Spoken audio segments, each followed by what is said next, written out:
Good morning, everyone. Thanks so much for joining us for this first plenary session of the day. I am delighted to introduce to all of you to our plenary speaker, Maria Raimóndez, even though Professor Marcinska just already introduced her yesterday during her talk. Well, we are very fortunate. We are really, really lucky to have Maria Raimóndez here. As you possibly know, she is one of the top names of contemporary Galician literature. She is a very well-known author, but she's also a translator. She's also an interpreter. She's a cultural activist. But first and foremost, I think that it is important to highlight the fact that she is possibly the author that has one of the most solid literary projects in the Galician literary scene at the moment. Her work spans from fiction to poetry, essays, young adult fiction, children's literature, always related to issues of feminism, gender, social equality, cultural identity, globalization, etc. Her writing is focused on this sense of social engagement, on the need to connect with her readership, and with the use of the Galician language as this vehicular language for literary creation. She's possibly one of the most politically engaged authors in our Galician tradition at the moment. Her first publication, curiously enough, was a collection of poems, a poetry book called Moda Galega, which was published in 2002, a long time ago. But possibly it was with the publication of O Club da Calceta in 2006, when her name started to be known within the field of Galician literature. After O Club da Calceta, well, she published, as you possibly know, a long list of works. No doubt she's one of the most productive authors in the Galician language. She was awarded the Premio Xerais de Novela in 2014 for Dende o Conflicto, my favorite text at the time, I must say. She also published, well, prior to the publication of Dende o Conflicto, En Vías de Extinción, which I also highly recommend. But she's generous enough to talk today about her latest trilogy. I don't think that, well, I think it's becoming more and more common in Galician literature to have this kind of big literary project, but no doubt that A Trilogia dos Seres Completos, the trilogy that she's going to talk about today, is the most interesting piece of literature at the moment in the Galician language. So this trilogy revolves around three main titles: Cobiza, Multitudes, and Retorno, which was published last year. And her talk today, it's called From Algorithm to DNA, A Trilogia dos Seres Completos. Thank you, Maria, and well, the floor is yours. Good morning. And thank you very much for being here. Thank you very much, Maria, and Kasia for inviting me. I'm a bit taken aback by this introduction. And I always feel that Warsaw is a happy place for me because I know that there are a lot of people who are engaging with my works. And actually, I think that's one of the dreams of an author, that people engage with their works. I have to say, when Kasia first contacted me to be one of the speakers in the conference, I was a bit reluctant at first because as an author, I don't really like to speak about my work. I like it when other people engage with it and talk about it. But speaking about the work myself, is something that I feel reluctant to because I think it limits the reading, which is what interests me. I'm very interested as an author in listening rather than speaking. But I also thought that it had to be a matter of gratitude, that I share some insights into the trilogy with you because of all the work that people are doing and the research that, that is happening around the work. So I've decided to go into a very complex literary project, so it's not easy for me to discuss it either because of that. But I decided to look at it from this perspective. This is just a random definition that I found online, don't give it any kind of authority, of an algorithm, which, as we all know, there now is one of the elements that surrounds us and that's in our lives. And it says that an algorithm is a set of instructions designed to perform a variety of tasks, from data analysis to decision making. I think that that's also, it has to do with writing too. We analyze things, not necessarily data, but we need to make decisions as well. And by breaking down a problem into smaller, manageable steps, you can create a systematic approach to solving it. Algorithms are invaluable in uncovering hidden patterns. And my goal today is to first uncover some of the hidden patterns in the trilogy, in the writing of the trilogy. So let's begin. As Maria was saying, the trilogy includes these 3 novels, Kobitha, Multitudes, and Retorno. And summarizing the plot is a bit complicated, so I've decided to give you Maura Flatley's brief description of Kobitha. That's the beginning of the whole thing. She wrote her MA thesis, Greed and Power, Translating Codicia and Analyzing the Ways that Language and Identity Suppression Coincide. And there she summarizes the plot quite well, better than I could do myself, saying that Codicia starts 30 years before an event described as the Great Disconnection. It follows 12-year-old Luz Divina, who has grown up in a rural village wrecked by catastrophes brought on by climate change. And then, you know, that she gives us some background about her parents, and she's taken from their parents, when selected by the fertility lottery to bear children for rich families in the capital of the West.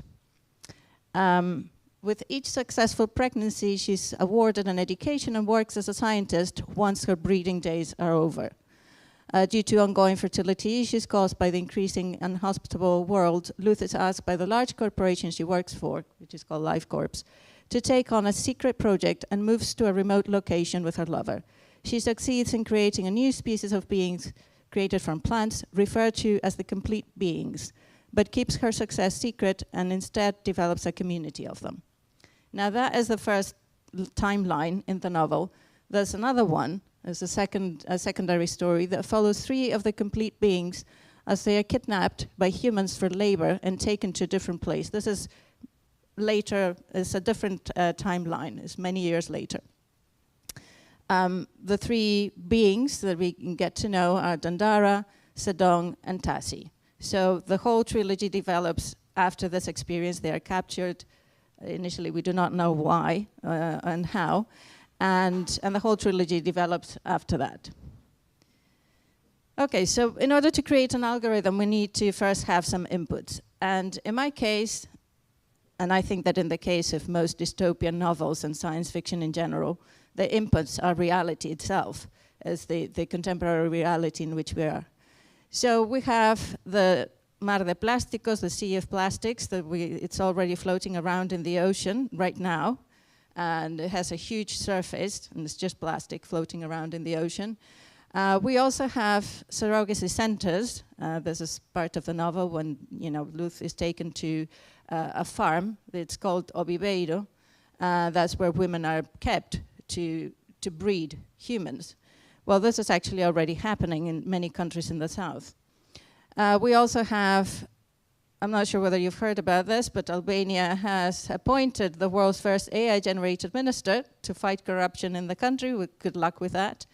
But something that's in the novel, at the beginning of the novel, of Kobitha, in Luz Divina's timeline, AI controls everything, and technology is also, there's a surveillance system that controls the population of the West, of the capital of the West. We have war and devastation, And this is a picture of Galicia and the eucalyptus trees plantations that are destroying our environment. Well, we could say that this is the general framework or the general contemporary elements that feed into the trilogy. But I have to say that it's also part of my lived experience, because since 1994, I have been sharing time and activism with women in different countries of the South, particularly in the south of India and Tamil Nadu, in Haiti, in the Philippines, Pakistan, and Ethiopia. So my life, although I'm a white Western subject, I've been displaced and decentered by those experiences. My alliances are not necessarily with Western European white women, but with women who are in other parts of the world. So I have had the experience of many of these things and environmental catastrophes, not just by reading them in the news, but by living and being in them with the women who have not only suffered from them, but also overcome the consequences of all this. So that is an important element of the biography of the author that needs to be underlined. And another element of my biography that has already been mentioned is that I am an interpreter.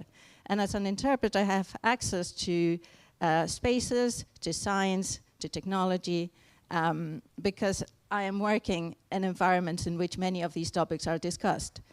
And this is one of the elements I always mention about the trilogy as one of the initial points. I was interpreting at a conference in Vigo many years ago. This is the paper that discusses what was presented there, and it's from 2009. And it was a conference on basic science. So these are things that might not be going anywhere, but people are just researching this and that. And somebody presented a paper about bone regeneration potential of a soybean-based filler, experimental study in a rabbit cancellous bone defects. So what this means is that they were regenerating rabbit bone from plant material. That just blew my mind. I was so fascinated by this that it just triggered something in me. Also because I've always been fascinated by trees. I grew up in a city, but my family is from the rural mountains, from the mountains in the province of Lugo. And trees have been a presence in my life that has its own subjectivity, and it has its own importance. So this fascinated me, and it led me actually to the creation of those complete beings that we will be discussing. Now, though I am sharing the algorithm with you, and now I have moved from being the author as an object to being the subject who speaks, I have to say that this algorithm has not been created by me alone. And just like the trilogy includes a lot of voices, in my life I have been familiarized, I have read, I have been influenced by the voices and the work of many. So this is not a complete list, of course. It's just like a list of names and of just names on the top of my head. But of course, the trilogy, when sometimes people ask, can you give us some references, some books that have influenced you in the creation of the trilogy? Most of the time, it's impossible for me to answer that question because the names are so many that it's impossible for me to list them. So this is just for you to understand that the multitudes of thinkers, of activists, of writers who are behind this trilogy are many, as many are the voices in the trilogy too. Okay, so now let's move into the elements that give us the background, like the theoretical background of the trilogy. The first element actually is slavery. Many times, though this is, of course, a dystopian future, but I think that one of my initial concerns when I started writing it was writing about slavery. As a white person, that's not an easy task to do because this is maybe not my place to speak about slavery in the historical sense. But of course, I'm very concerned with the fact that 12 million human beings were trafficked through the slave trade. And we in Europe seem to forget about this all the time. Our cities, our banks, our institutions were created with the money that came from slavery. So this is a topic that was always very present in my mind, and I wanted to find a way to speak about it, and in a way that was productive for the present. And the trilogy gave me a space for that. So you have some books, some theoretical books, and for anybody who's interested in writing and understanding slavery, I would recommend this one, La esclavitud en las Españas, because many times we think that slavery is something that happened in the British Empire, and we forget that Galicia is at the intersection of two empires, the Spanish Empire and the Portuguese Empire. So we're in a position to really understand, and we should have the curiosity and the accountability to understand Galicia's role in the slave trade too. Then as a translator, I also had the chance to work with these two texts, the History of Mary Prince, which I translated into Galician several years ago, and Harriet Wilson's Arnig Sketches from the Life of a Free Black. So these are some of the texts that helped me create the story of the complete beings when they're being taken as slaves, really, to be sold into they're taken to what we would call the Americas, and I'll come back to that in a minute, to be sold as slaves. So though this is the future, we're coming back to something from the past. And of course, this has a lot to do with maps and memory. And by the way, this is the first illustration that you will be seeing. There's a Galician artist called Chus Arias, and she has developed a whole project around the trilogy. So you will be seeing some of her illustrations, and I'm very grateful for her generosity in allowing me to use them. So as I was saying, one of the elements that's also crucial in the development of the trilogy are maps and memory. And this goes back to slavery. Of course, I imagine that you all know that our maps are wrong. They are colonial maps in the sizes of the continents, and even in the way that the globe is drawn. But there's a special map that has an impact on the writing of the trilogy, which is precisely the map of slave routes, and how, as you can see there, there are flows of people and money from Europe to Western Africa and to the Americas. And these flows have changed the actual configuration of entire countries, for example, the whole of the Caribbean, and obviously the Americas as a whole. And this idea of the maps and memory is very present in the trilogy too. So what I've done in the trilogy is to do and undo the mappings. So we start with the colonial maps, which is the name I give to the maps we use nowadays. For me, they are colonial maps. And then in the trilogy, the names of countries are erased initially. There are only capitals. There are two capitals, the capital of the West and the capital of the East, and the Recunchos, and I will explain later why that name remains in Galician. And that is a new map. It has been traced by AI. AI, or technology, now decides everything. Technology is supposed to be neutral. So rich people live in the capitals, and the rest just live as they can in the recunchos, and they provide the human resources, especially in infertility. They provide the wombs that are going to produce people for the capital. By the end of the trilogy, and this is not a spoiler, I hope, by the end of the trilogy, I wanted to arrive at what I call organic mapping, and a remapping of the whole, of this whole area of the globe. And I wanted to share with you some excerpts from the trilogy so that you can hear it and understand it also in the writing. The translations, I had to do very fast translations into English, so do not pay much attention to them. But I wanted to have the possibility of reading both in Galician and in English. So this one I'm going, because you have the English translation on the screen, I'm going to read the Galician original.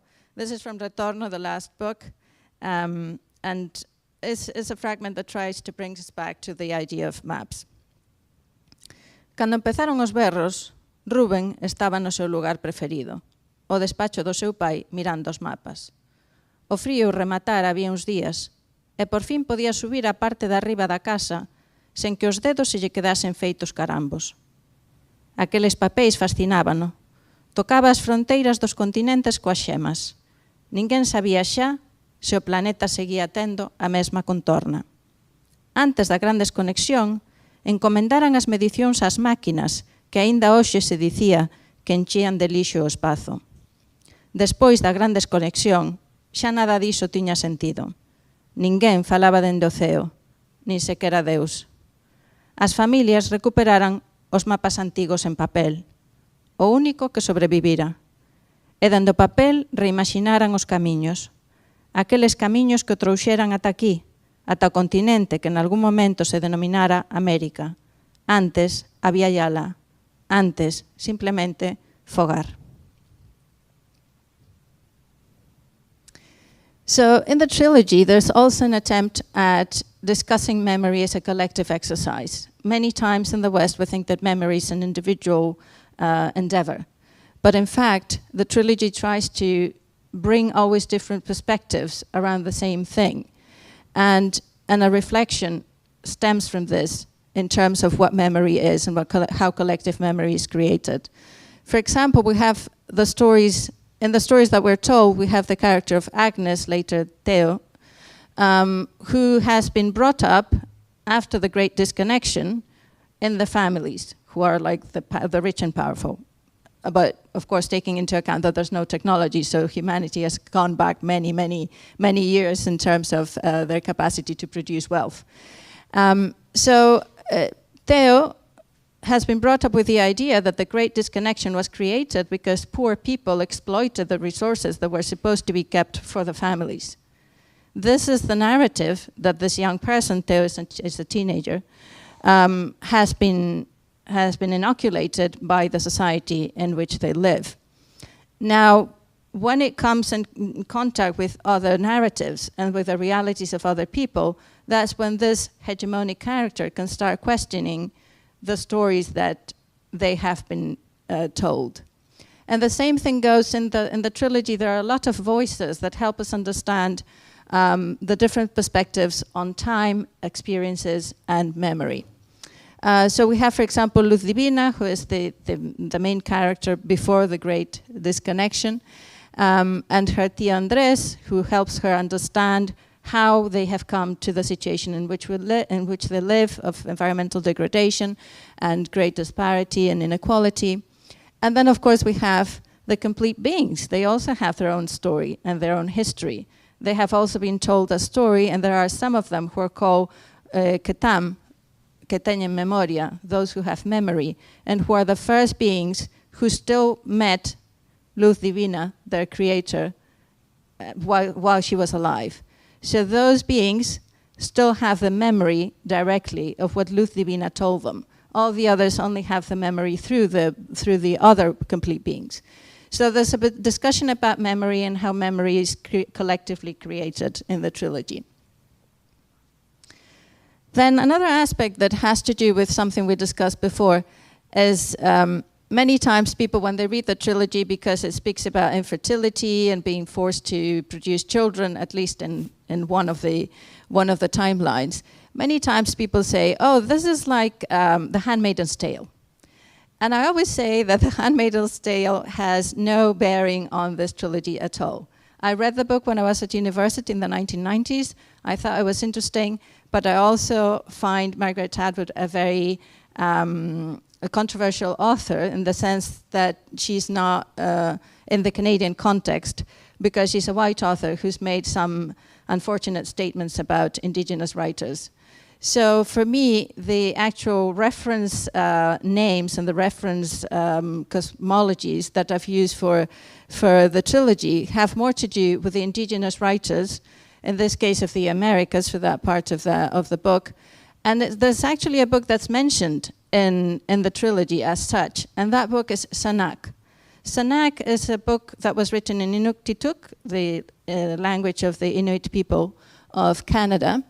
And it's a memoir of a woman, of the author, who lived. The memoir starts at the beginning of the 20th century, and it tells the tale of how the Inuit people were forced to abandon their nomadic way of life by the Canadian government, in a way, and they were forced to settle.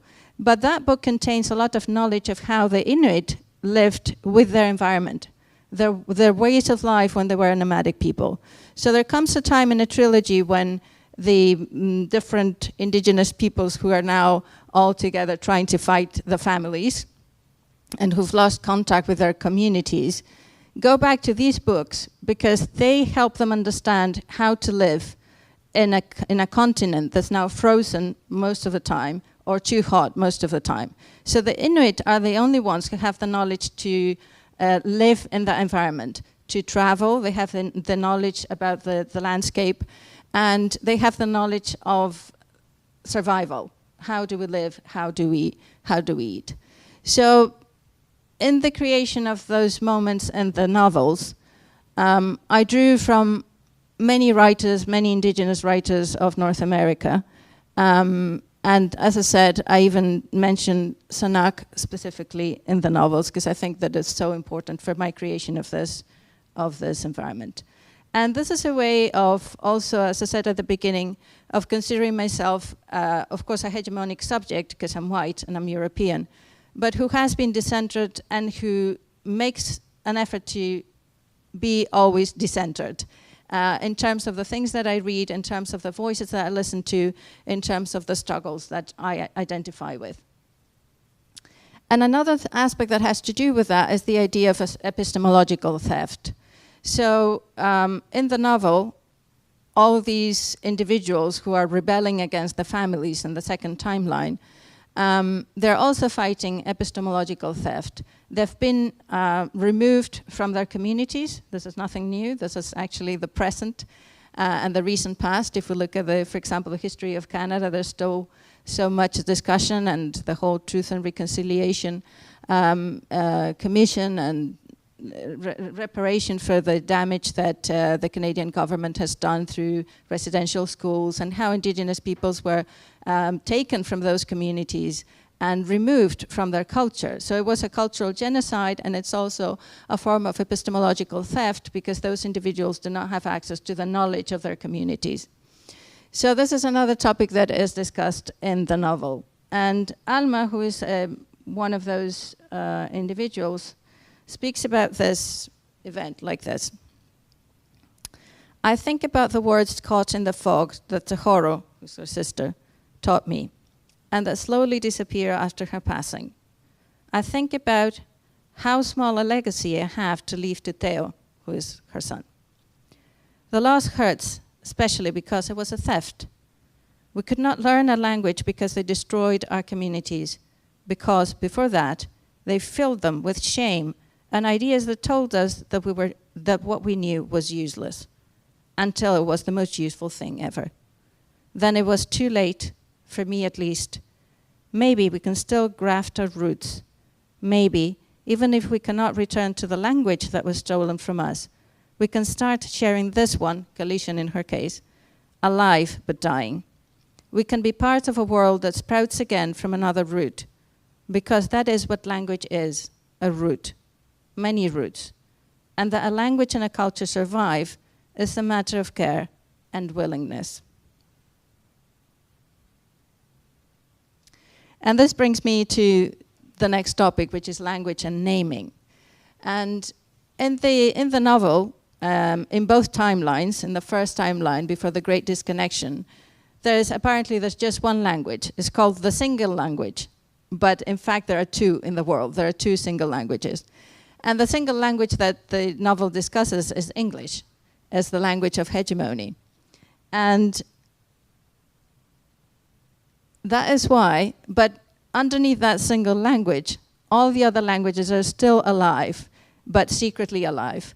Galician is one of those languages, and Luz Divina is the speaker of this language, which is supposed to have died. So Power thinks that the only language that exists is English.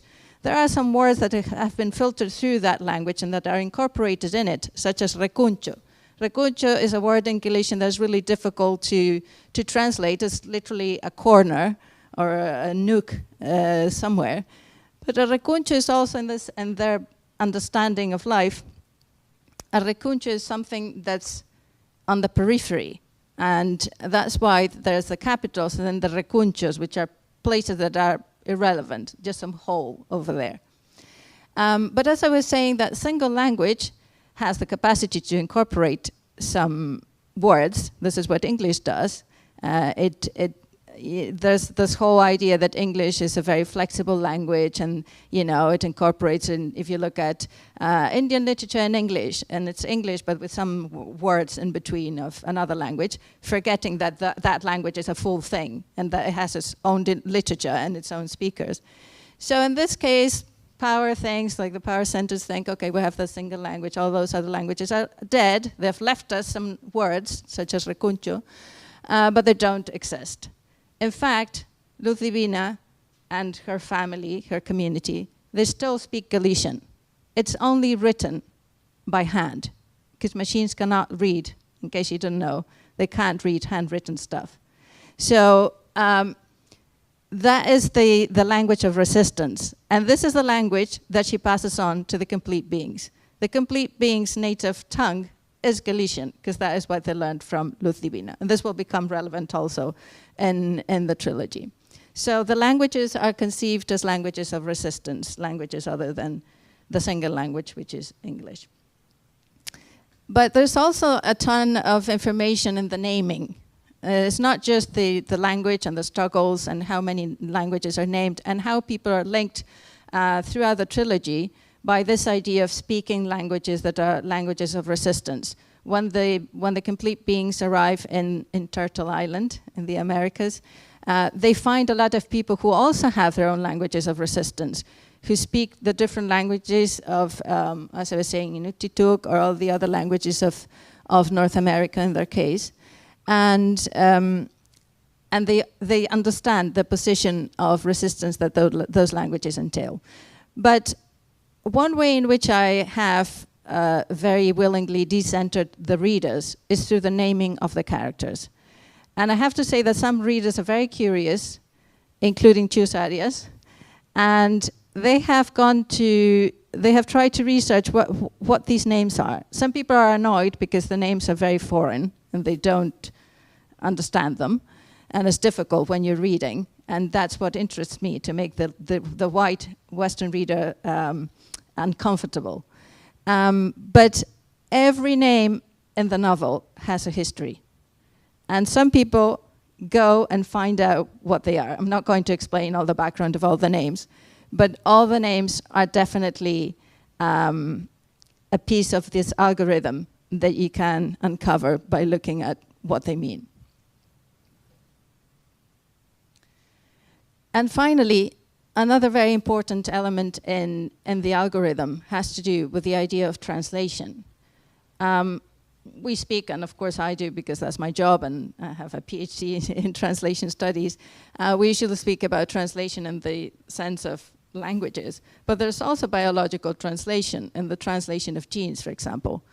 And in the trilogy, translation becomes key because the solution to all the conflicts, and this is again not a spoiler, but just a hint, the solution to all the conflicts that the characters find in the second timeline can only come to an end when a new being is created, a being that is capable of communicating with humans and non-human beings. So once this species translator arrives, then resistance can find a way to get organized and to seize not power, but peace. And so translation is at the center of the resolution of the conflicts in the trilogy. Now, just to conclude with this part of the algorithm, there are some very obvious themes. Some of them have been discussed even yesterday, so I won't go into all the details. One of them is, of course, reproductive rights. I've already discussed the issue of infertility, etc. And once again, many times when we look at reproductive rights from the West, it's usually the right to abortion. But when we look at it from the point of view, for example, of indigenous women or Roma women in Spain, reproductive rights are also about not being forced to sterilization. So the perspectives that we find in the novel around reproductive rights are very diverse, because the positions are very diverse. There's also a discussion of reproduction versus motherhood. And I think that in the trilogy it's very clear that reproduction is a physical capacity of certain bodies, and of course a cultural construction around that. And motherhood is a completely different concept, and especially mothering rather than motherhood. And it's a relation of care with other beings, and there are so many different moments in which the characters go through their own ideas and their own perceptions, especially the complete beings, because they have not been indoctrinated in human society, so they don't understand why a mother should be like possessive about their child, for example. And these are all ideas that help us have different perspectives, and the reader can find many different arguments that do not always lead to the same conclusion. And as I was saying, we have different examples of motherhood, and there's one important element that I didn't mention, which is that complete beings, who were initially created actually to help with the problems of reproduction in the first plot line and timeline, they actually can reproduce by cutting a piece of themselves and planting it, and a whole being is created. And that being who's created has all the knowledge of the being that created them. So that is actually how plants and trees reproduce. And when a seed is planted, that tree or that plant already has all the knowledge of the plant that produced the seed. So this is how the complete beings reproduce, and it completely changes the capacity or the ideas around reproduction and motherhood in general for human society. Then, of course, another element that's very crucial to the novels is gender and sexual diversity. Complete beings do not understand the divisions that humans have made in terms of bodies, in terms of identities, and it brings a new gaze over the whole gender and sexual diversity discussion. And once again, of course, we all share the same kind of theoretical background, Judith Butler, et cetera, but I have to say that most of the ideas that I have used to create the trilogy in terms of gender and sexual diversity do not come from those books, which I'm familiar with. They come from the diversity of understandings of gender that exist in the world outside the West, and that colonization almost destroyed, but only almost.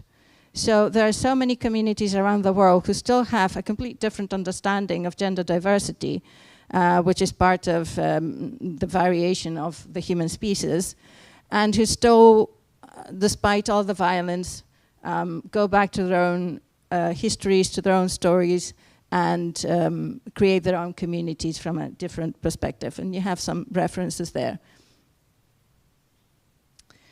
And of course, another aspect that is very important to the trilogy is bodily diversity. And the body not just as a site of struggle, but as a site of pleasure.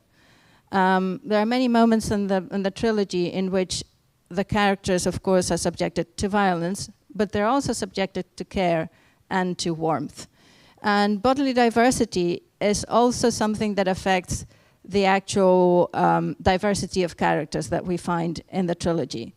At some point, just to give you an example, at some point when the complete beings are fighting the families in the second timeline, they say, okay, we're going to reproduce because we can do it very easily. We'll just get, there's one of them who stayed behind, one of the complete beings, Sedon, and they say, okay, well, we're going to cut a piece of me, and we will just create some more beings here. Those beings, because they are not being created in the same soil that Sedon grew up in, they're just not what was expected.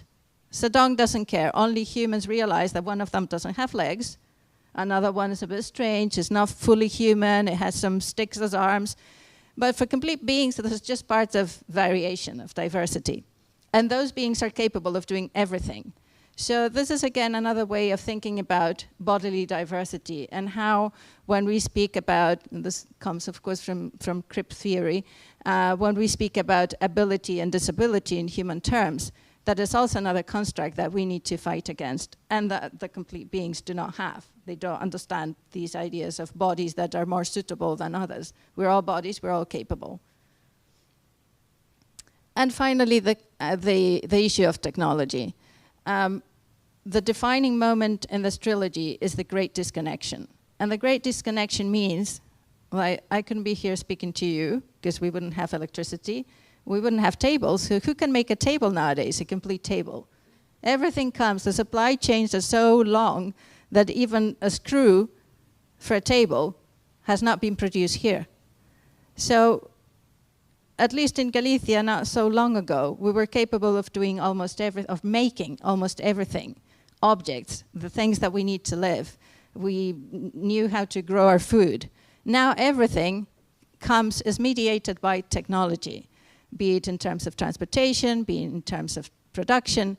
So once this collapse happens and the great disconnection happens and nothing works, that leads humanity to go through a process, and I will leave that for the end, that's very complicated. But this is not a catastrophe, a random catastrophe. This is a planned act. And it's Luz Divina, whom we know in Cabeza, who unleashes the great disconnection. She has her reasons for doing this as a scientist, because she does not believe, she's seen that technology is being used for control and to control people, and she thinks that without technology, humanity will have less means to inflict damage on the most vulnerable. So this, of course, there are so many things that we could say about technology, both good and bad. But we have to think about, nowadays in the era of AI, to what extent can we say no to technology? It's in everything. And most of technology, we need to be reminded of this, has been created through the war machine. Even internet was a military tool. Almost everything we use as civilians comes from the war infrastructure. So this shows how technology is not something that happens in the ether, in a vacuum. It's something that is created for a purpose. And most of the time, the purpose is control. Sometimes there are happy coincidences, and we also reap the benefits of it. But we have to think about who is doing technology, for whom, and for what. So there are lots of reflections about this in the trilogy too. So here, for example, we see the ideas, as I was saying, that Luz Divina had to go into the great disconnection. And she writes, retirada a posibilidade da tecnoloxía, a humanidade debería volver a súa esencia máis primixenia. Tería que volver convivir co medio en condicións máis iguais. Convivir consigo mesma en condicións máis iguais. Debería aprender de novo que o único que levou ao avance da humanidade foi a cooperación e o coidado. Que lonxe quedan xa esas leccións neste mundo de beneficios e proveitos, de competitividade, de usar os corpos dunhas para o beneficio de outros. Un mundo de caixas pechadas, de parelliñas, de restriccións disfrazadas de liberdade. So this is her understanding of technology. And post-humanism, as this is something that you study widely. I do not want to go into the whole discussion. I just summarize my perspective on it by saying that the cyborg is a tree in this trilogy. So trees, and now I'm moving from the algorithm into the DNA.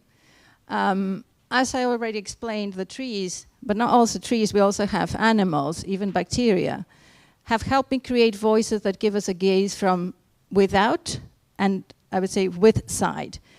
That is to say, beings who are around us, who are in contact with human beings, but have a completely different understanding of life.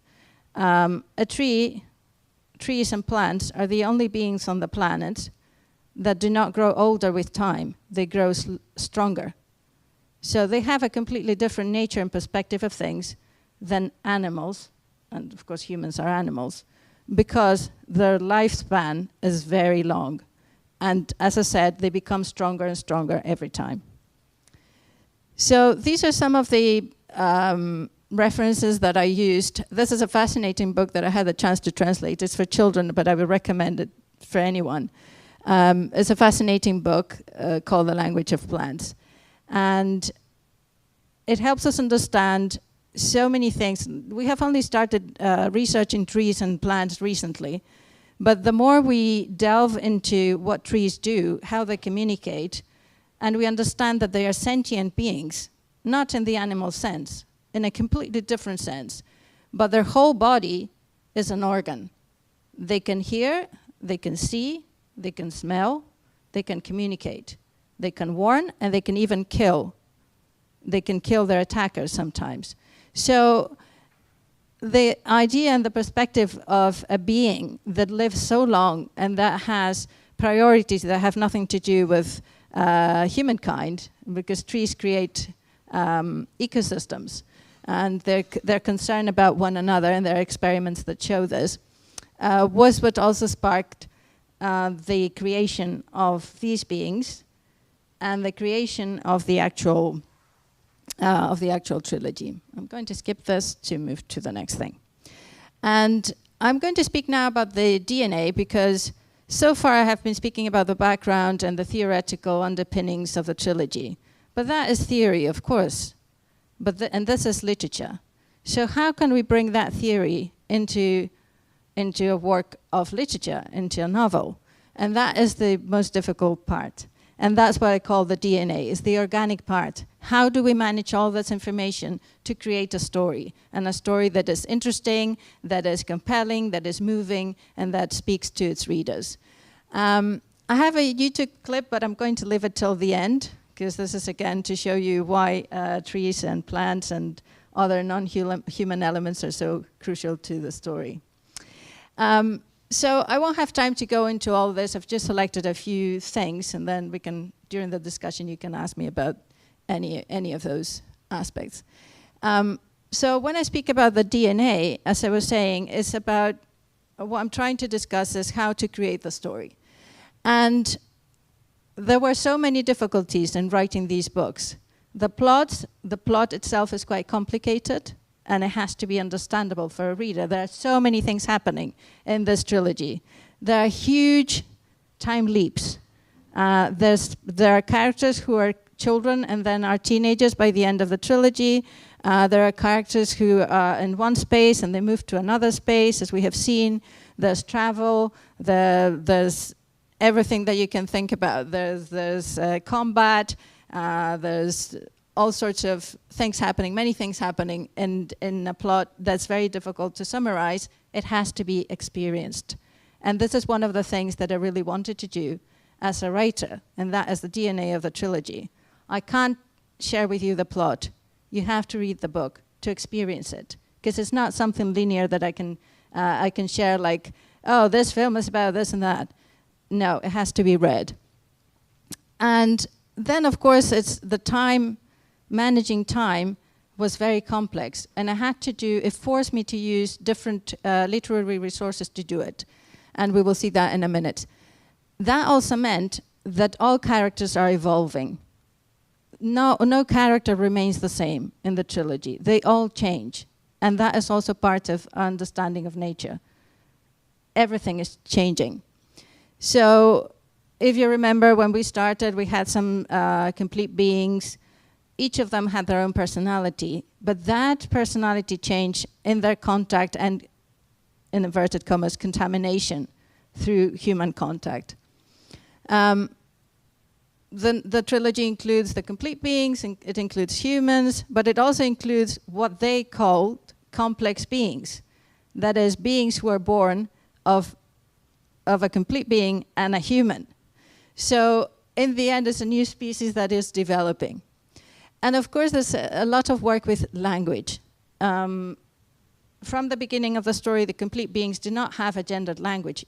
You know that Galician is a language that has grammatical gender.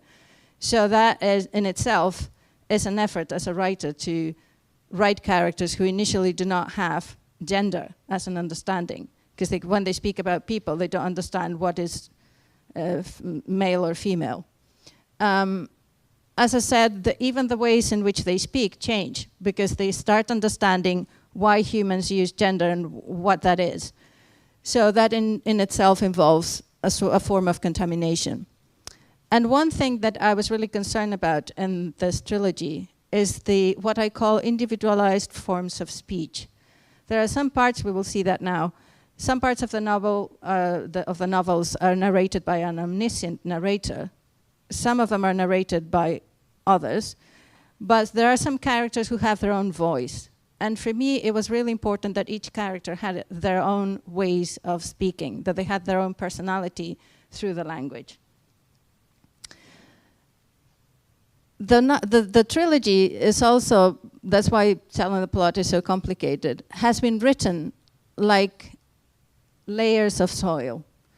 So if we only read Kavitha, we just get a certain part of the story.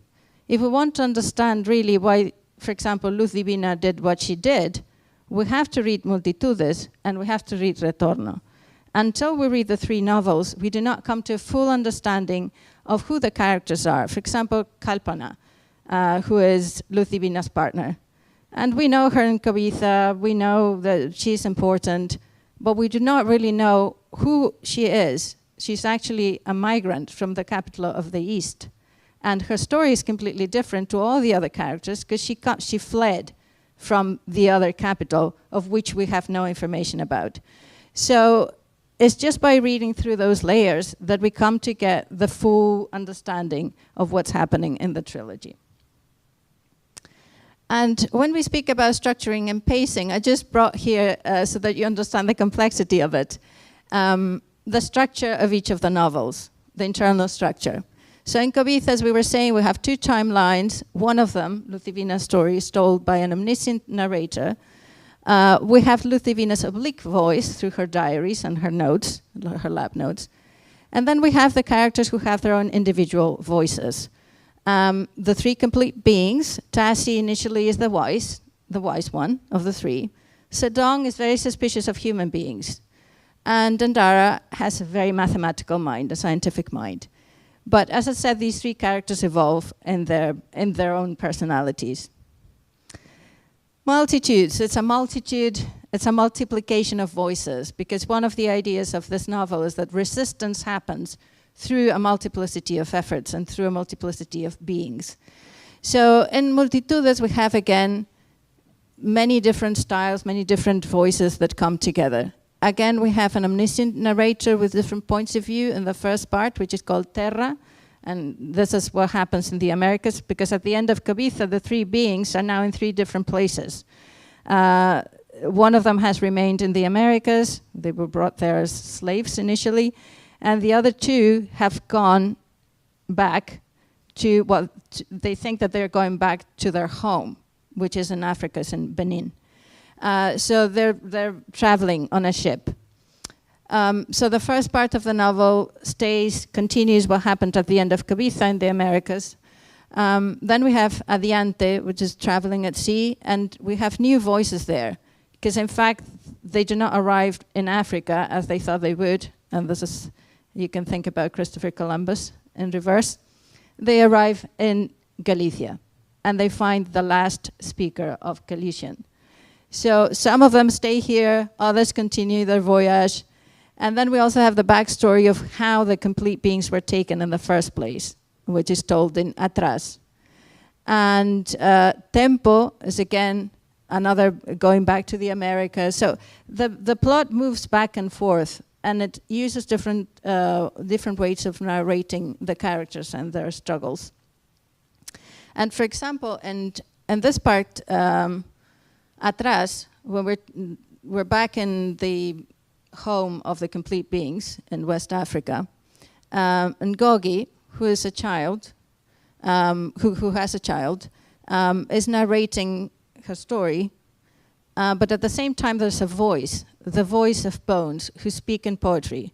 These are the bones of Luz Divina. So she's still present in this novel too. And I've brought one of the things that she says there. Os osos falamos voces esquecidas no silencio da repetición. No humano, o infinito non existe.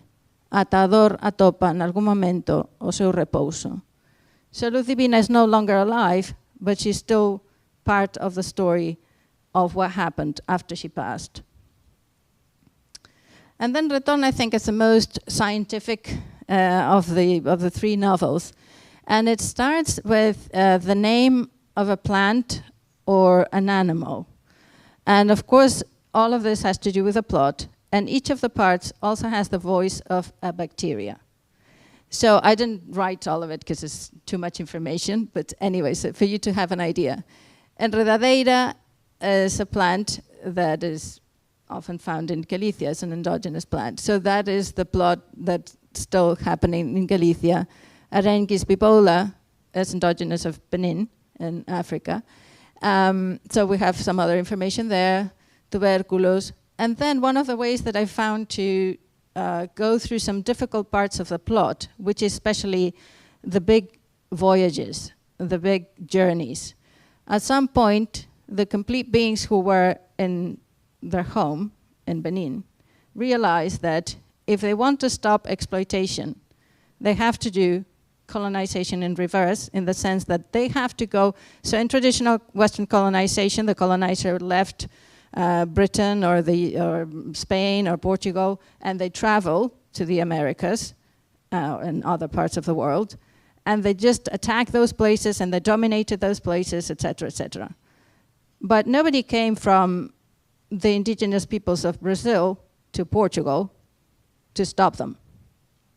So the complete beings think, we have to go there and stop them in their own soil so that they don't travel. They already came here. They want to take us and make slaves of us. We can't allow this. So we have to all go back to where they are, where these families are, which is in North America, and we have to stop them there before they start colonizing again. So in the way to do this, they need to go back to Galicia, because that's where the leftover Lucibina left some technology that we learn throughout the story. So they need that technology to go back and stop these wannabe colonizers. That travel is thousands of kilometers. Of course, human beings couldn't do it, but the complete beings can, because they never get tired. Is narrated by animals. So when they come to the Strait of Gibraltar, they need to cross the sea, and they can't. So as the tuna, they manage to communicate with tuna that are traveling in their migration, and they just walk on them. So tuna are helping the complete beings continue in their voyage. And then we also we see them, is the storks, who see them walking through the Iberian Peninsula. So all this is told by the animals so that we see their travel through other eyes, something that it would be very tedious to tell otherwise in a different way from a literary perspective. And well, this is the end of the trilogy, comes to, with Retorno, to this chapter called Ecosistema. So, as I said, I'm not going to give any spoilers of how this whole thing ends, but it's a bacteria who tells the end of the story. So I think enough said with that. And here we see another example of how I play with language with the different characters, and this is again a child speaking. But anyway, just to conclude, and I'd like to finish reading a bit of the voice of a bacteria. The whole point of this exercise was to share with you both the theoretical background and a bit of the writing of the trilogy. I'm sure it sounds very messy because, as I said, it has to be read. It's not a story to be told as such, but it has to be experienced. And one of the reasons why I decided to create this trilogy, apart from the literary challenges that I wanted to take on, was to discuss the idea of course, human greed, but also the hope. And how do we create hope, and how do we create movements that take into consideration the lives, not just human lives, but the lives of other beings who are in it with us, but who are not capable of intervening because they lack a translator. And this might sound a bit outlandish, but I have a theory and some facts that point to the fact that animals are getting fed up with humans. We've got whales attacking ships in the coast of Galicia regularly. And dolphins, sometimes they think they're playing, but sometimes they're annoyed. And we also have trees that suddenly fall on people. This has happened in Galicia several times in the past years. And of course, there might be many reasons why, but I'm a writer and I love to think that this is because trees want to get rid of humans because we're too much. So we're destroying everything and we're not preserving what we have. And our way of life is completely unsustainable, not just for us, but for the planet. But one of the lessons of the trilogy is that what we sometimes forget is that the planet doesn't need us. we need the planet. The planet doesn't need human beings at all.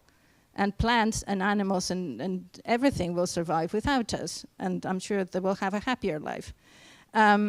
So I'm going to just conclude by reading the voice of one of the bacteria in Retorno, Pseudomonas, which is actually very interesting because Pseudomonas is one of the bacteria that makes us sick. One of the strains can make us sick, but it's also, some of them are the ones that make plants grow. So that is in itself quite something. So Pseudomonas is explaining this. The Great Disconnection did not happen overnight. Quite the opposite. We had a blast.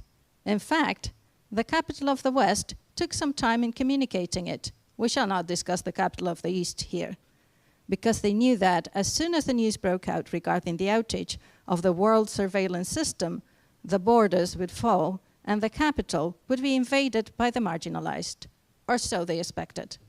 Nothing worked, no transport, no cooker, no assembly line, no computer, no communication device. Oh, the peace. Oh, the silence. People dying and acid rain falling and people killing themselves because human beings, when in scarcity and even more in abundance, are the first to get organized in the stupidest way possible. And they end up killing half the world so that 1% of humanity has, to mention an example, a toilet with heating for their buttocks, a yacht at the door, a watch that measures all vital signs, even after death. Hunger and disease entered human communities to unheard levels. Life systems broke down and had to restart, except for animals and mainly plants, because neither the former nor the latter ever needed anything digital, not even electricity, fucking electrical fencing, except for the current in their bodies. Everything that was kept in pens was set free. While human beings were busy with such things, animals left the zoos, the reserves, the fish farms, the labs. Frozen virus and experimental bacteria, whom we also welcomed with some suspicion and joy, started partying like never before, and they started getting fat until some binge died and others died of starvation as the surviving humans became immune to them. Such are things. While humans were busy with not dying, and if possible, with not being killed or eaten, because animals are entitled to food, buildings started collapsing, housing became just a safe place. Everything that had been pruned started growing at its real pace. And so it was that animals ate people, and the roots of the trees broke through concrete. And so it was that people had to start using gardens to produce food, that they ate cats and pigeons because they were at hand and did not require much hunting skills. And so it was that people died at mass production rate, such a precise expression, until the world followed for a bit. And while they got reorganized, there was peace and silence.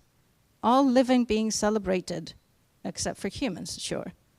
While humans were busy with not dying of cold, heat, or cancer due to all the chemicals released into the atmosphere, but that would no longer be produced, plants made progress in their liberation.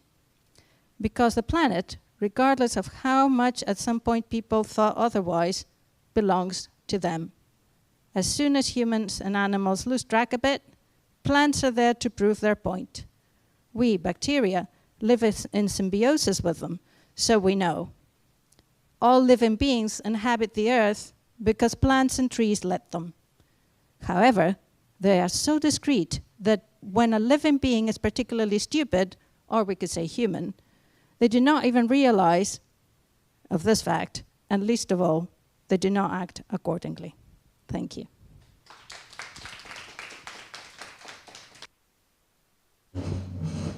Well, thank you so much, Maria, for this eye-opening and thought-provoking talk.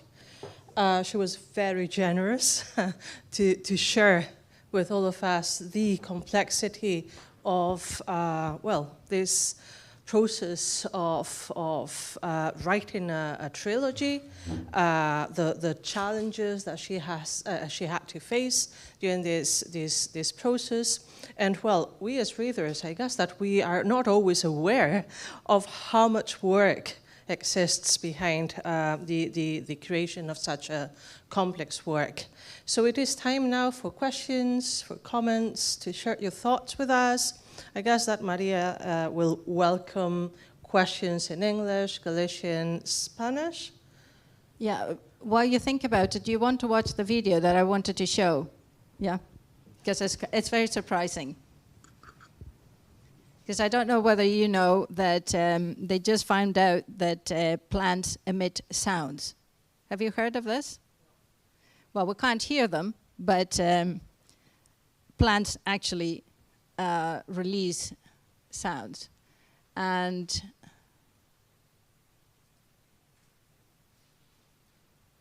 oops.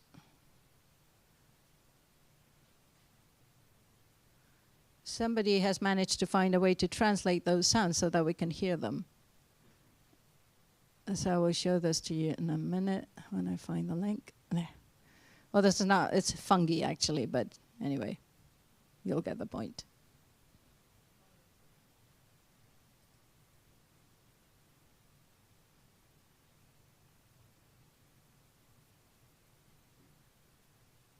Can we hear it?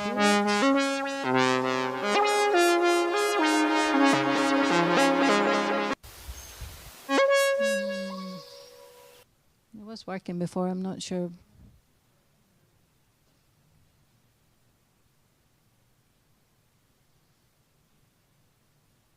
You can ask a question in the meantime if you want. But this is just, it's a very short clip.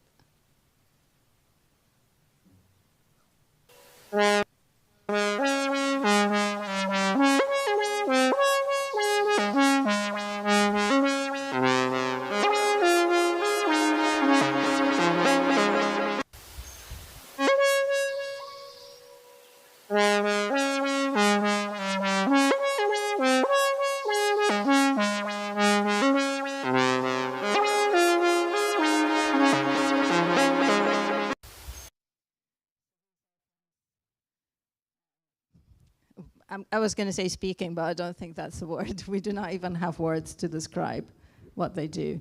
But there are many videos nowadays in which people can attach sensors to a plant, and also if you water them or if you touch them, the sound waves will change. Awesome. So, questions? Yeah, well, first of all, thank you very much for the talk. It was very interesting. I'm sorry I was a bit late, so I don't know if you talked about this before I was here, but I hope no. You mentioned a lot of theoretical references through the first part of the talk, and I was wondering, why did you choose to write a work of fiction? So what can fiction bring to this conversation that actually theory cannot bring? Like, why did you choose to write a novel rather than to intervene in this conversation with a fiction book? And also, I would like to ask you, what other writers, because you mentioned some writers from Canada and North America, like what other writers writing in Gallego, but also like in Spanish or more like in this context of the peninsula, are also like participating in a similar conversation? okay, so thank you very much for the questions. Regarding the first question, I think that I really enjoy reading theory. I'm also a researcher, so I like reading theory, but I think that theory has to be translated into something else. Otherwise, it just stays within a group of people who are in a particular space, usually academia, but it doesn't necessarily reach society.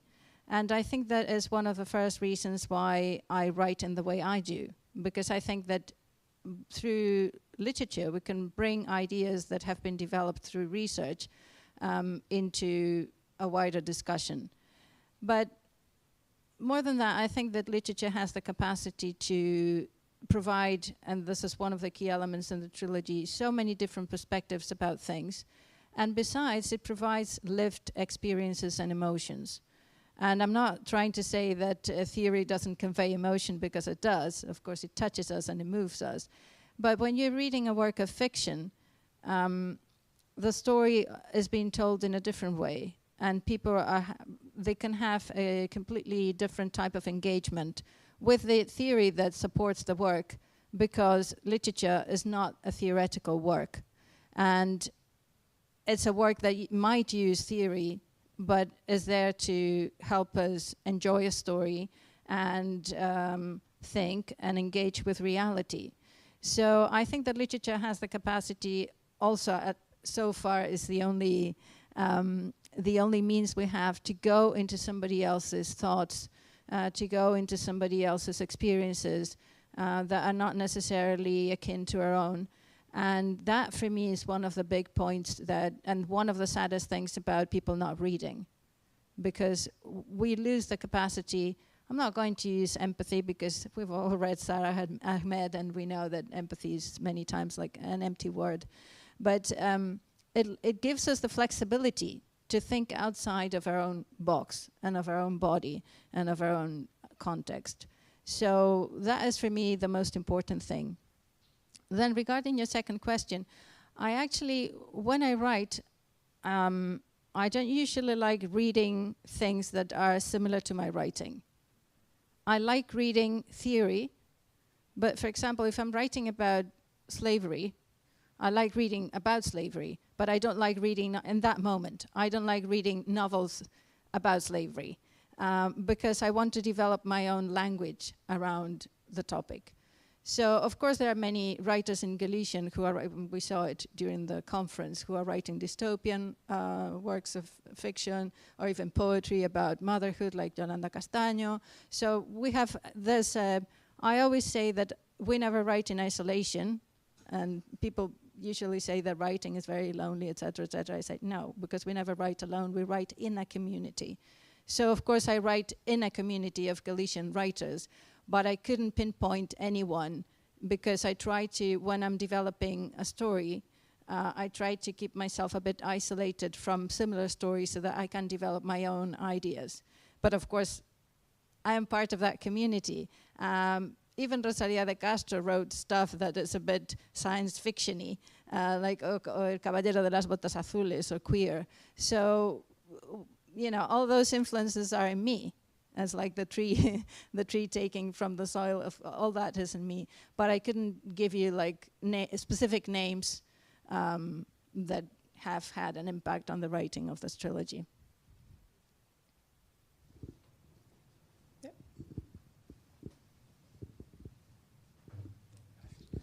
Ben, podía, eu pregunto en galego. Bueno, antes de máis, moitas grazas por esta, en fin, xa foi dito, creo que pola compañeira que falou antes, pola xenerosa, non? Presentación no sentido de mostrar, non? Toda esa trastendo, toda esa base do acto creativo, non? E todas estas ligazóns, que por outra parte tamén son moi interesantes do ponto de vista teórico que nos congrega, non? Neste congreso.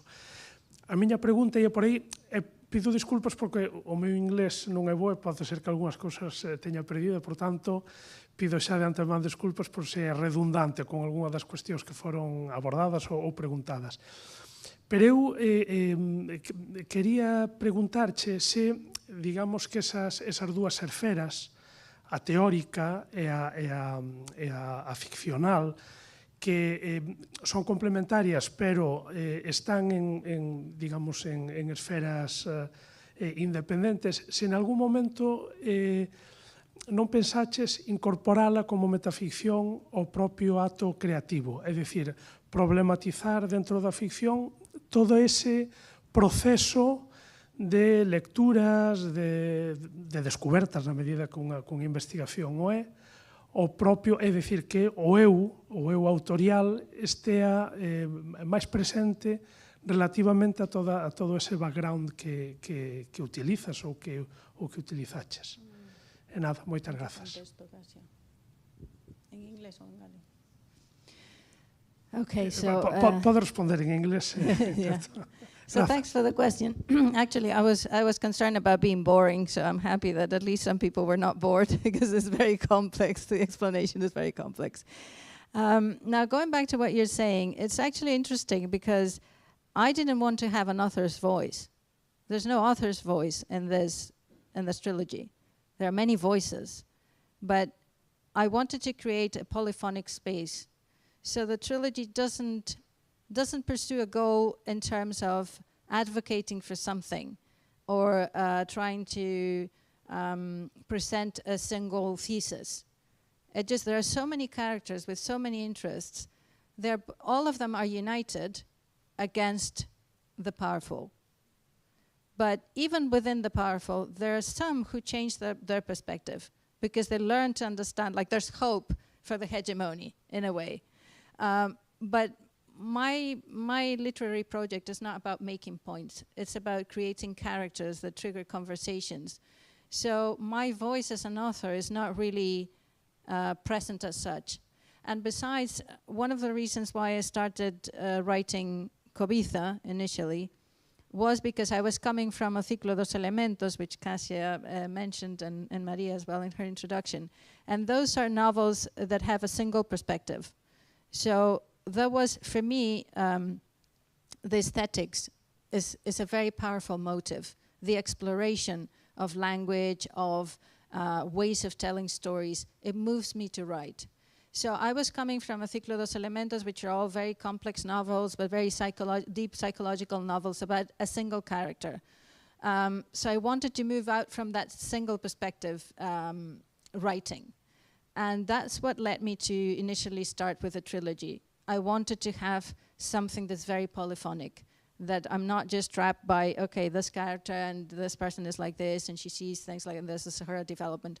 I wanted to have a plethora of characters, and they discuss very complex things. This is one thing that annoys me very much about the critical reception of my work, not in academia, but I'm speaking about literary critics in general, that they often claim that my novels are political, not in the sense that they want to intervene in society, but they are some sort of a pamphlet or propaganda.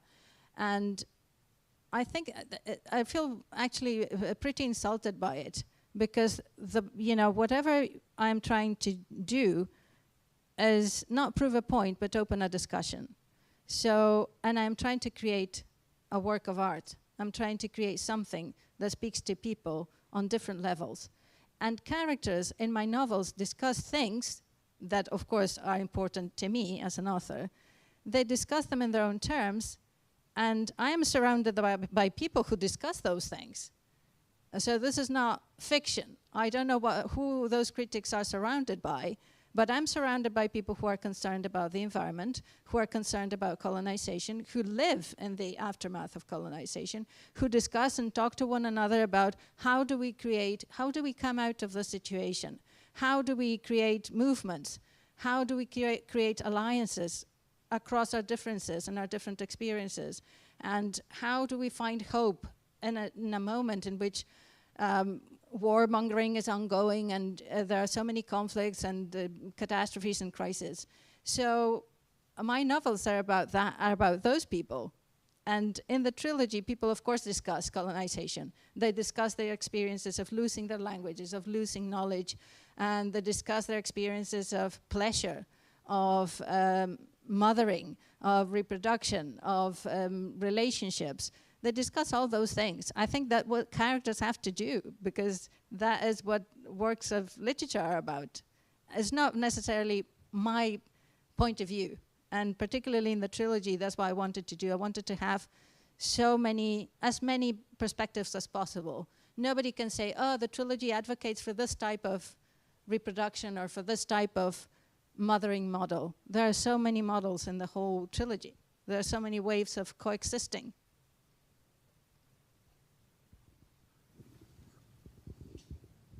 Any more questions or comments to share?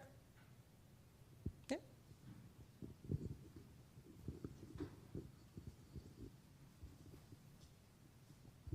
Thanks so much for your presentation and generosity. Really enjoy. And I was thinking about what you just said about the relevance of discussion and dialogue in your work, and I was wondering if you're planning to write theater. At the end of the day, that's what characters do in plays. They talk to each other, and it's this dialogue. And it seems to me that you make you further the plot by all these conversations, and you also said that your work is pretty polyphonic and dialogic, and to create conflict, not to say moralize, but just to encourage conversation and discussion and hope. So, have you ever thought of, or perhaps you have? I don't know. I'm sorry for my ignorance, but what does fiction provide you? Or say, well, have you ever planned to write theatre? Wow, I haven't. I Thank haven't you. thought about writing theatre from using the trilogy and bringing it to the stage. But it's true, and I'd like to make thanks for your question, because it helps me address something that's interesting also in the discussion of languages and the difference between hegemonic and non-hegemonic languages. One thing that I've really, and I would love for anyone to turn the trilogy into theatre or a movie or whatever, and some people have actually talked about this, and especially in film. But of course we don't have money in Galicia for a project of this kind, which would need a huge budget. But what's interesting is it has moved to other forms. So the trilogy, for example, inspired A Banda da Loba, is a Galician feminist band. They created a song which is called Cobiza. We can listen to it when we finish if you want to. So this is like a seed that's going here and there. I was invited to speak at different meetings and different gatherings around discussing the future and utopias in Galicia by social movements and environmentalist movements. So there's one thing that's important for me as a writer in Galician, and it is the relevance that the work has for other people. So in our language community, I think that we are used to going to literature to make it useful. And for me as a feminist writer, I've been lucky enough, and I feel very humbled to say this, because people have taken, and the social movements have many times taken my writing to use it for their purposes. So be it the feminist movement using Moda Galega and my poetry about the body and consumerism, etc., to the LGBTQ movement using my texts for different things. You always feel that you're contributing to a discussion that you're not creating, you're just being part of it. And there's a community around you who welcomes the works and gives them a new life that's not just a strictly literary. And this is interesting because Cobiza was translated into Spanish, and that process never happened. So in my experience writing in a non-hegemonic language like Galician, who's still attached to a territory, who's still attached to an idea of class, still attached to an idea of community, also makes the literature more relevant. Literature like the trilogy, and literature that tries to engage others in a discussion. It becomes socially relevant for the social movements. And as I am also part of the feminist movement and the LGBTQ movement and the environmentalist movement, it's of course very touching for me that something that I have created can be useful for that. And I think that this is when people say, oh, you should write in Spanish or in English, you know, we're all Galician writers have been told this at least 3,000 times in direct and indirect ways. I always say, or when I encounter young people who want to become writers, I always say, write in Galician, because at the end of the day, this is the community who's going to be there for you. And this is the community who has to start the discussions that you want to trigger in society. And the numbers don't actually add up. Like even when you go to the hegemonic languages and people think that, oh, people sell a lot of books in Spanish, that's actually not true. So, you know, neither from the capitalist perspective, if we want to use it, nor from the perspective of the relevance of the work, do we have any arguments to write in another language? Just using our own language is what makes our work and our literature relevant for everyone. Well, we are running out of time, but maybe we have time for the final question. Yeah? Posso falar em português?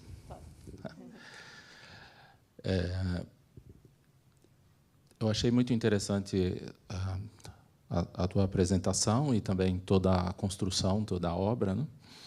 E os assuntos que você propõe e discute na obra são extremamente relevantes. Mas eu fiquei pensando aqui que os temas que você discute na obra, eu não li a obra, aprendi agora contigo, quero ler. Mas os temas que são propostos na obra e a discussão que é proposta na obra são temas que estão muito relacionados, bastante relacionados, com partes do nosso planeta que estão sofrendo, mas que, ao mesmo tempo, têm a possibilidade de tentar reverter todo esse processo horroroso que a gente vive. E aí eu vou falar agora da América Latina, lá de onde eu estou. Então, nós temos um problema seríssimo na América Latina, vou falar do meu país, o Brasil, que é, com a expansão da agricultura, a gente está destruindo as florestas e, obviamente, toda a vida que existe nessas florestas, e, particularmente, a Amazônia, que é um problema sério não para o país, não para o continente, mas para todo o planeta. E a mesma coisa acontece em outras partes do mundo. Então, a minha pergunta não é uma pergunta, é uma curiosidade. Dada a relevância da obra e a potência da obra, da trilogia, né, e das discussões que você propõe de maneira bastante isenta, pelo menos é a percepção que tive, né, se já foi considerado, se é considerado, se há a possibilidade de que esse projeto ele vá para essas outras partes do planeta, para não acontecer o que acontece na academia, né? A gente produz coisas, mas fica discutindo na academia. E eu viajo trabalhando, e aí eu fico observando que muita coisa maravilhosa é produzida, mas ela não extrapola o território. Então, a discussão proposta, ela precisaria, por exemplo, chegar no que eu chamo lá no Brasil de chão da escola, né? Como é que a gente começa a criar uma consciência nos jovens e nas crianças de que são eles que precisam, chega, já deu, vamos resolver isso, nós precisamos parar com isso. Há alguma proposta? Já foi pensado numa proposta? O que acha dessa proposta de fazer esse trabalho explodir para outros lugares onde as pessoas precisam se movimentar? Porque eu, por exemplo, no Brasil, percebo que não se movimenta, além das notícias muito rápidas sobre o problema, não há um movimento efetivo nacional, ou mesmo na região, quando eu falo América Latina, por exemplo, no sul global, né, que trata desse tema. Então, queria ouvir você falar um pouquinho sobre isso. Obrigado. Okay, so I'll be brief. Actually, I'm in two minds about this. First, I do believe that it's my lived experience, that it is precisely those communities that you're mentioning who have the key to the problems that we're facing. But the problem is, that's why I was talking about the epistemological theft as well. We have an epistemological problem. The West thinks that it has all the solutions to everything, and it actually has all the causes for the problems, but none of the solutions. So as long as we're not listening to the right voices, we're not going to come to an appropriate, conclusion to all this drama that we're facing in the world at large. Now, having said this, of course, I love to be translated and for my works to travel, etc. But I have to say that I write from a non-hegemonic community, but that is still white and Western. I am writing for that community. It is my readers need to hear this, as the Galician readers need to understand that all this has a close relationship with our behavior in the world as Western citizens. And that is the conclusion that I'm trying to help them draw. We have to change the way we live here, because these are the views of others who are on the other side of our actions. So from that perspective, I'm not sure, I would answer in a different way. I think my role there is not so much to get my works translated and be an activist in Brazil or somewhere else, but to act as a translator of the knowledge of those communities, and this is what the trilogy is also trying to do, the knowledge of those communities, because they have them, and they have them in their own languages. And we need to bring those voices to the Western Epistemological Center. That is the only thing that's going to change the situation in which we're in now. And I have a project, it's actually related to this trilogy in a way, which is called Sementai. And it's a project I started to translate feminist works of theoretical feminist works into Galician from non-hegemonic languages to change the perspective of feminism and its concerns. And actually, one of the first works that we translated, it's a very long story, I'm not going to bore you with the details, but just to summarize, we had 3 articles, one written in Haitian Creole, another one written in Tagalog, one of the languages of the Philippines, and one written in Tamil. The 3 of them bring into the feminist discussion topics that are never discussed in the West. So I think my role is more relevant there. And if somebody wants to translate my trilogy into Brazilian Portuguese, and I would love to go there and establish a conversation with anyone, with kids or with teenagers or with local communities, but always with a caveat that I'm there to listen rather than to speak, because as I said, I didn't mention so much of the back because the conference was in English, but there is a lot of Latin American activists and language activists from the different